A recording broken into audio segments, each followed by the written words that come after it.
হাল ছেড়ে দেবেন না, পুরোটা শুনুন, নিশ্চয়ই ভালো লাগবে। ব্যর্থতা একটি নতুন শুরু।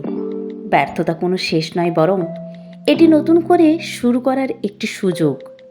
আমাদের জীবনে চলার পথে হোঁচট খাওয়া খুবই স্বাভাবিক, কিন্তু যারা ব্যর্থতা থেকে শিক্ষা নিয়ে সামনে এগিয়ে যেতে পারে তারাই কিন্তু আমাদের সমাজে সফল ও প্রতিষ্ঠিত ব্যক্তি হিসেবে আজও পরিচিত।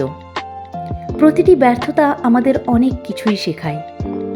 ব্যর্থতা সাধারণত তিনটি জিনিস আমাদের শেখায়: আমরা কোথায় ভুল করেছি, কিভাবে শুরু করা যেত, অথবা কিভাবে আরও ভালো ফলাফল করা যেত। ব্যর্থতা আমাদের শেখায় ধৈর্য ও অধ্যবসায়ের গুরুত্ব। আমাদের আশেপাশে যারা সফল ব্যক্তি রয়েছেন তারাও কিন্তু তাদের জীবনে অনেকবার ব্যর্থ হয়েছেন, কিন্তু তারা হাল ছেড়ে দেননি। তাই আজ যদি হার মানতেই হয়, তবে মনে রাখবেন কাল আপনি আবার সুযোগ পাবেন।